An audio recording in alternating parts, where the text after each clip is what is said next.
Double bedroom మీద మోసం చేసినావు, ఒక ఉద్యోగం ఇవ్వలేదు. వామన్ రావు భార్యాభర్త లాంటి వాళ్ళని అమ్మి ఎదురు తిరిగితే చంపేపించినావు నీ ఎమ్మెల్యేలతోని, ఇవాళ నీ ఎక్స్ఎమ్మెల్యేలతో. ఇవాళ మళ్ళా ఈరోజు రాజలింగమూర్తిని పుట్టన పెట్టుకున్నావు. చాలా సీరియస్గా చెప్తున్నాం, హత్యా రాజకీయాలు మానుకోండి. రాజకీయాల్లో హింసకు తావులేదు. మీరు ఇంకా ఏదో ఎలక్షన్లు వచ్చేసినట్టు ఆయన ముఖ్యమంత్రి అయినట్టే ఫీల్ అవుతావు. ఇంకా 4 ఏళ్ళు ఉన్నాయి. నువ్వు 6 నెలల తర్వాత ఓడిపోయిన తర్వాత 6 నెలలు ఫామ్ హౌస్లో పండుకొని పార్లమెంట్ ఎన్నికల్లో మొత్తం తిరిగినావు కదా, ఊరూరు తిరిగినావు కదా. మరి ఎందుకు 16 సీట్లలో గుండు 0 వచ్చింది నీకు? నీ గజ్వేల్లో కూడా మైనస్ వచ్చింది కదా. నీ కొడుకున్న సిరిసిల్ల కూడా 6,000 మైనస్ వచ్చింది కదా. సిద్దిపేటలో కూడా ఆడికాడికే వచ్చినాయి ఓట్లు ఈక్వల్గా. ఎంక్వైరీ చేయాలి. సిబిసిఐడి ఎంక్వైరీతో పాటు 24 అవర్స్లోనే క్లియర్గా నిందితులని వాళ్ళ భార్యనే అందరి ప్రజల ముందర వేలాది మంది సమక్షంలో చెప్పింది కాబట్టి ఇమీడియట్గా అరెస్ట్ చేయాలనే మా డిమాండ్తో పాటు కేసీఆర్కి చెప్తున్నాం, నువ్వు చరిత్ర ఈనుగా మిగిలిపోతావు. ఆ రోజు దొంగ దీక్షలు చేసి తెలంగాణ నువ్వు తెచ్చుకున్నట్టు దళిత ముఖ్యమంత్రి అని చెప్పి లక్షలు దోసుకున్నావు. ఇవాళ అమాయకులైన దోపిడి ఎదిరించి కోర్టులో కొడుతున్న వాళ్ళని మర్డర్ చేపిస్తున్నావు. దీనికి తప్పకుండా దేవుడు ఉన్నాడు, పైన ప్రజలు ఉన్నారు. ఇలాంటి మానుకోమని చెప్పి మీ స్వచ్ఛందంగా మీ ఎక్స్ఎమ్మెల్యేని సరెండర్ కమ్మని, దాంతోపాటు మా ముఖ్యమంత్రి గారిని కూడా కలుస్తాం. మా ముఖ్యమంత్రి గారు ఆల్రెడీ దీన్ని ఇంటెలిజెన్స్ కానీ పోలీసు వాళ్ళు చట్టం దాని పని దాన్ని చేసుకుంటుంది. ఇవాళ మేము డిమాండ్ చేసేది ఒకటి కాదు 2 కాదు, కలెక్టర్నే ఏకంగా కలెక్టర్ని కూడా మర్డర్ చేయడానికే పోయిండ్రు మీరు. కేసీఆర్ మీద కేసు వేస్తే వాడిని చంపేసిండ్రు రాజలింగమూర్తిని. అంటే ఏం చేద్దాం అనుకుంటారు మీరు తెలంగాణని? తప్పకుండా కఠినమైన చర్యలు తీసుకొని ఎంత పెద్దవారు ఉన్నా సరే శిక్షిస్తాం. మేము రేపు పొద్దున ముఖ్యమంత్రి గారు కూడా దీన్ని ఇప్పటికే డీటెయిల్గా ఎంక్వైరీ, రాత్రికి వెళ్ళి ఎంక్వైరీ కూడా నడుస్తుంది. ఇప్పుడు వాళ్ళ భార్య బిడ్డ వాంగ్మూలం కూడా ఇచ్చింది కాబట్టి దోషులను వెంటనే అరెస్ట్ చేసి కఠినంగా ఫాస్ట్ ట్రాక్ కోర్టుపై శిక్ష పడేలా చేయాలని మా డిమాండ్. దాంతోపాటు ఈ దోపిడీలో కూడా వీళ్ళు జైలు పోవడం ఖాయమని చెప్పి మరొకసారి మీ ద్వారా తెలియజేస్తూ, తెలంగాణలో అలాగే రాజకీయాల్లో హింసకు తావులేదు. మీరు దమ్ముంటే మీరు చేసిన పనులు చెప్పుకోండి. మేము 15 నెలల్లో చేసిన పనులు చెప్తున్నాం. చేయబోయే 45 నెలల్లో చేయబోయే పనులు చూసి ఎవరు గెలుస్తారో ప్రజలు నిర్ణయిస్తారు. తప్పకుండా కాంగ్రెస్ పార్టీ ఉంటే నువ్వు ఎన్ని హత్యా రాజకీయాలు భయపడేది లేదు కానీ అమాయకులను చంపడం మాత్రం తీవ్రంగా ఖండిస్తున్నాం. మా వకీల్ గారు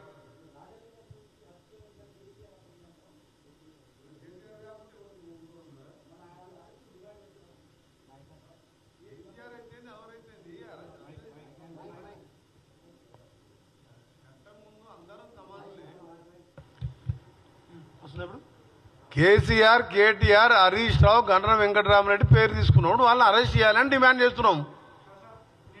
రేపు దీన్ని సుమోటోగా హైకోర్టు చీఫ్ జస్టిస్ గారిని, వారికి కూడా గౌరవ న్యాయమూర్తి కూడా రిక్వెస్ట్ చేస్తున్నాం. సుమోటోగా భార్య బిడ్డ స్టేట్మెంట్ తీసుకొని వారిని వెంటనే అరెస్ట్ చేయాలని కూడా డిమాండ్ చేస్తున్నాం. ఇంతకంటే సాక్ష్యం ఏం కావాలి చెప్పండి?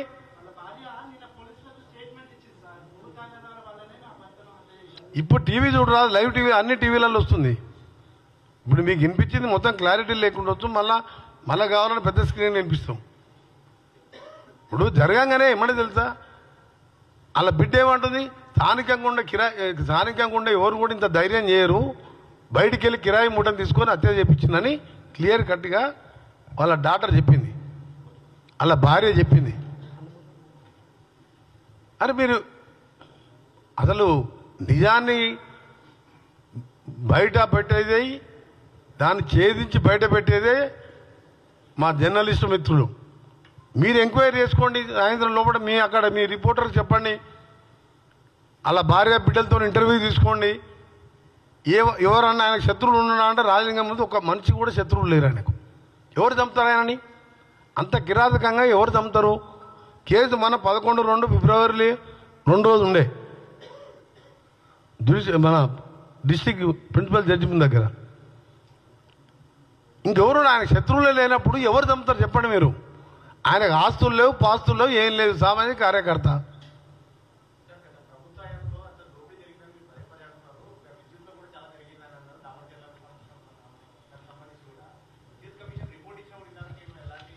ఇప్పుడు మనం రాజలింగమూర్తి దారుణ హత్య మీద మాట్లాడుతున్నాం.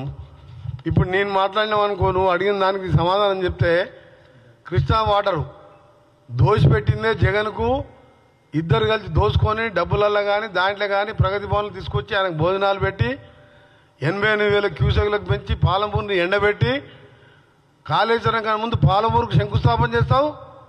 పాలమూరు పుణ్యమాని 10,000తో ఎంపీ గెలిచి నీ బతుకు ఆడించి లేకపోతే పోయి జీతం ఉంటుండే, వ్యవసాయం చేసుకుంటుండే, 4 ఎకరాలు ఉండే, తర్వాత 600 ఎకరాలు ఉన్నాడు ఫామ్ హౌస్.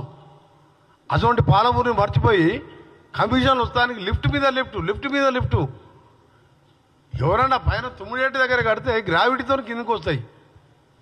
పొరపాటు మూడోసారికి ఇట్లా అయ్యి ఉంటే పోలవరం కింద ఇంకో బ్యారేజీలు కట్టి 3 లిఫ్ట్ పెడుతున్నాం, మళ్ళీ 5 లక్షలు అప్పు చేసి. ఎవడైనా తెలివిన ఇంజనీరు పైన ఉన్న దాన్ని 140 కాకుండా 150 తగ్గించుకోవాలనే గ్రావిటీ తీసుకుంటే దాని 1,10,000 ఎకరానికి కరెంట్ బిల్లు వస్తుంది. మొత్తం మెయింటెనెన్స్ 1,00,000 ఒక ఎకరం మీద రైతుకి ఎంత మిగులుతుంది చెప్పండి? ఏ బుద్ధి ఉన్నవాడని చేస్తారా? ఏ బుద్ధి ఉన్న ముఖ్యమంత్రి? నేనే చీఫ్ ఇంజనీర్ని, నేనే సీఎంని, నేనే అప్పుడు చెప్పింది కదా, ఇప్పుడు ఎందుకు చెప్తలేవు మరి?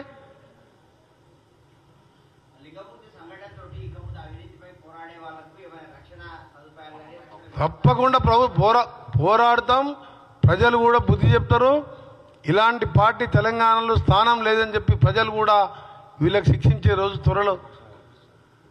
ప్రభుత్వం కూడా ఎవరైనా కేసులు వేసినా వారి మీద మాట్లాడినా వాళ్ళకు కూడా ప్రభుత్వ పరంగా రక్షణ కల్పిస్తాం.